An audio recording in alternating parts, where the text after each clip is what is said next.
La oposición venezolana convocó para mañana a un plebiscito simbólico, un simulacro de plebiscito en contra de lo que va a ser el llamado a la Asamblea Constituyente del 30 de julio. Mientras tanto, sigue la violencia, siguen las protestas callejeras y esta semana además se sumó el crimen de un candidato a la Asamblea Constituyente. Vemos el informe y lo analizamos.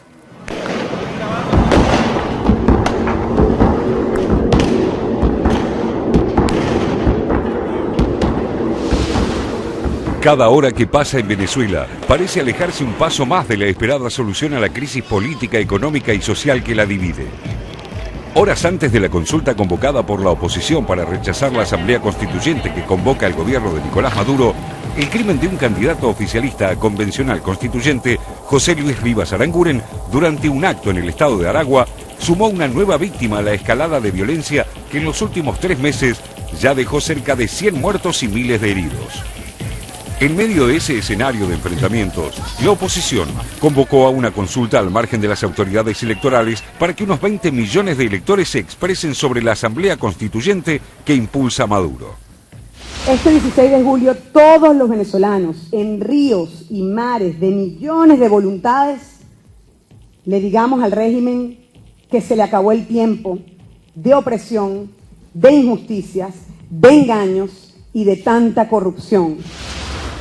Con el respaldo institucional de la Asamblea Nacional, donde tiene mayoría absoluta, la coalición Mesa de la Unidad Democrática instalará este domingo un total de 1.933 centros de votación, previendo que al menos 14 millones de personas participarán de la jornada, que incluye también a los venezolanos que viven en unas 78 ciudades de otros países. La consulta popular se hará con dignidad. Estaremos en la calle defendiendo al pueblo para que esos narcotraficantes y esos grupos paramilitares no impidan el proceso. La Asamblea Nacional se declaró en rebeldía al considerar que Maduro vulnera la Constitución con sus medidas, la última de ellas, la activación de un proceso constituyente que la oposición considera un fraude. A esta acción se suma la fiscal general de Venezuela, Luisa Ortega, tildada de traidora por el gobierno, quien desafió abiertamente al presidente llamando a oponerse a la Asamblea Constituyente. Hoy, Ortega afronta un proceso de destitución motorizado desde el gobierno que le confiscó sus bienes y le prohibió salir del país. La titular del Consejo Nacional Electoral, Tibisay Lucena, confirmó que el mismo día en que está convocada la consulta de la MUD, se realizará un simulacro de las elecciones constituyentes del 30 de julio, lo que la oposición considera una provocación. La derecha está en aquel nivel de locura que sale a quemar el país y por otro lado llama a defender el legado de Hugo Chávez, que es la pionera, que la escribimos nosotros. Ustedes saben por qué lo hacen, porque son unos hipócritas, unos fariseos. En los últimos días, y buscando fortalecer su imagen, Maduro se comunicó con su par ruso Vladimir Putin para explorar, según dijo, posibles soluciones a la crisis. Es que el frente externo se le presenta tan complicado como el escenario puertas adentro.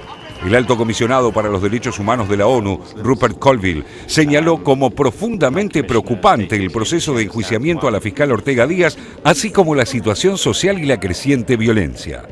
Parlamentarios europeos también pidieron elecciones como solución democrática de la crisis. En este marco, el inesperado cambio de casa por cárcel para el opositor Leopoldo López sorprendió a todos. El pasado sábado, López dejó la prisión militar de Ramo Verde para pasar a un régimen de detención domiciliaria. Aseguran que la sorpresa fue tal que hasta sus propios familiares recién se enteraron cuando llegó a su hogar, custodiado por autoridades penitenciarias. Para nosotros, los que estamos luchando día a día en la calle, tratando de sacar a este país también adelante, para nosotros es un símbolo de esperanza. La victoria es nuestra, Dios está con nosotros, estamos del lado correcto de la historia.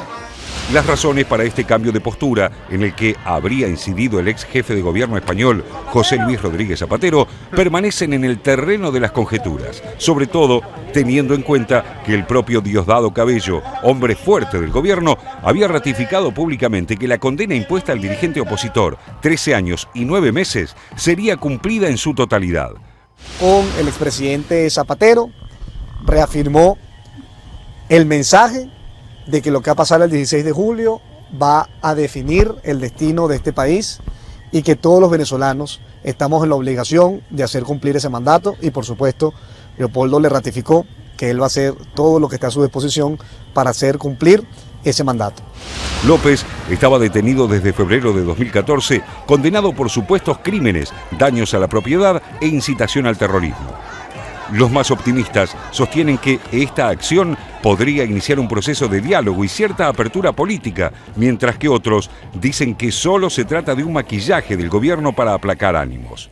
Producto, repito, de la tolerancia, del diálogo y de la altura política del líder de la Revolución Bolivariana y presidente de la República, bueno, se han logrado estos hechos gracias también a la tarea de todos los expresidentes que nos han venido ayudando en esta tarea del diálogo.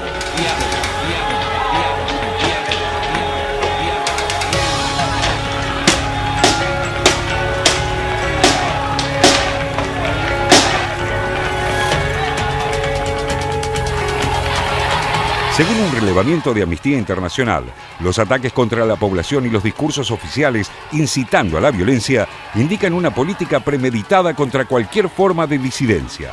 El organismo denuncia que grupos de civiles armados atacan con la presunta aprobación de las autoridades, como el pasado 5 de julio, cuando entraron a la Asamblea Nacional e hirieron a varios diputados. Desde otra óptica, el oficialismo responde con el video de un artefacto explosivo arrojado por supuestos opositores no identificados que habría herido a motociclistas de la Guardia Nacional Bolivariana.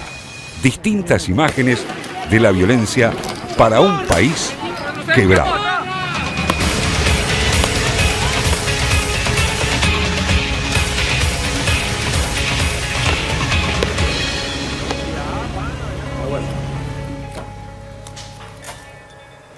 ¿No parece una solución si ya el gobierno está haciendo, digamos, convocatorias que no corresponden, como la Asamblea Constituyente en este caso, o no hace lo que tiene que hacer, que es el llamado a elecciones que sí corresponden? No sé cómo lo ven ustedes, no sé si corresponde del otro lado contestar también con simulacros como lo de mañana, que en definitiva también pueden llevar a mayores enfrentamientos en la calle y que además no son vinculantes. ¿Cuál podría ser el resultado? ¿Qué se busca? Bueno, a ver, el gobierno teme obviamente que la oposición se fortalezca más con esto. Han llegado a decir que temen que después de, si hay una convocatoria masiva y la gente responde a esta consulta popular, la oposición, la Mesa de Unidad Democrática, vaya a instancias mayores, como por ejemplo instaurar un gobierno paralelo u órganos de gobierno interino y bueno, obviamente que son irregulares, pero al fin y al cabo va mellando aún más al chavismo. Por otro lado, el gobierno, si bien dice que es ilegal y sedicioso, después tenemos instancias como ayer el alto comisionado de las Naciones, del alto representante de las Naciones Unidas, dijo que había que respetar esta consulta popular, porque es parte de la libertad de expresión, la libre expresión de todos los pueblos y de las fuerzas políticas de expresarse en contra de algo que es la constituyente. En estas horas está yendo un grupo, Laura Chinchilla, Andrés Pastrana, bueno, ella de expresidente de Costa Rica, el expresidente de Colombia, otro expresidente Miguel Rodríguez de Costa Rica y también Tuto Quiroga de Bolivia. Están siendo invitados por Julio Borges, el presidente de la Asamblea Legislativa, la Asamblea Nacional, para ver y protagonizar esta consulta popular y ser como observadores de esto. Es complicada la situación, no tiene límites todavía. El Mercosur, mi información es que el Mercosur también está evaluando nuevas formas de presión a Venezuela, por ejemplo, aplicar verdaderamente la cláusula democrática en lo que hace a lo que es el primer artículo del protocolo de Ushuaia, que es aquel que dice que cuando un gobierno rompe el orden democrático, bueno, puede ser apartado el mismo. ¿Y qué le preguntan a la gente mañana, Jorge? 3 preguntas. Una, si está de acuerdo con el plebiscito o el referéndum que se hará a fin de mes para reformar la Constitución. La segunda es el papel de las Fuerzas Armadas, es decir,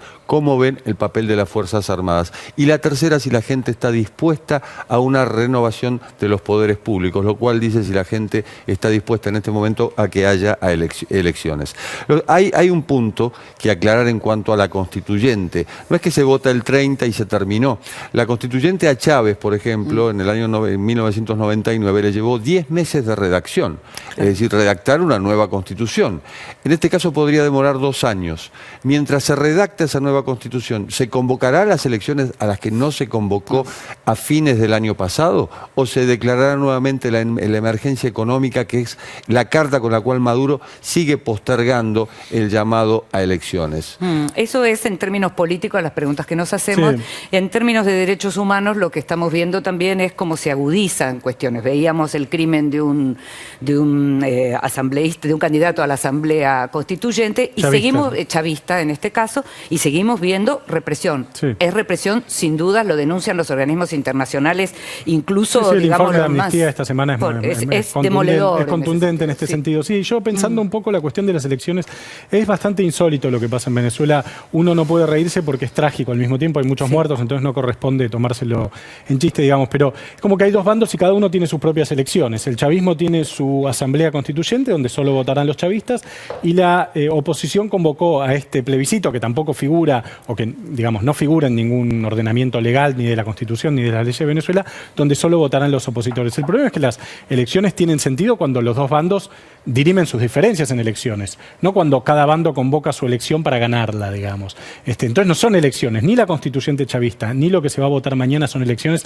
en el sentido básico de la palabra. Las elecciones sirven para definir una situación de disputa en el cual, por el número contundente del voto, uno se impone al otro. En este caso no tenemos esto, en este caso tenemos cada uno votando en un día diferente lo que le gusta, digamos. Seguramente cada uno de las dos elecciones, entre comillas, que se van a convocar, va a ganar con porcentajes soviéticos de votos. Uno ganará con el 95%, el otro con el 98%. Pero no son elecciones. Eso es lo que me parece interesante plantear. No son elecciones en el sentido esencial de las elecciones, de las elecciones un sistema democrático, ¿no? En el Irak de Saddam Hussein también había elecciones y no tenían relevancia. Digo, las con elecciones... Saddam Hussein se comparó esta semana también el presidente Maduro con un uniforme nuevo que dijo, soy Saddam Hussein, Saddam Hussein vivo. Sí, no, pero digo, más allá de eso, a mí lo que me interesaba plantear es cómo Venezuela va consolida un sistema en el cual hay dos bandos que no tienen ninguna capacidad de dialogar entre sí, ni de tener un mínimo acuerdo. Uno puede tener muchas diferencias. Ahora, al final, si hay elecciones, hay uno que gana, otro que pierde,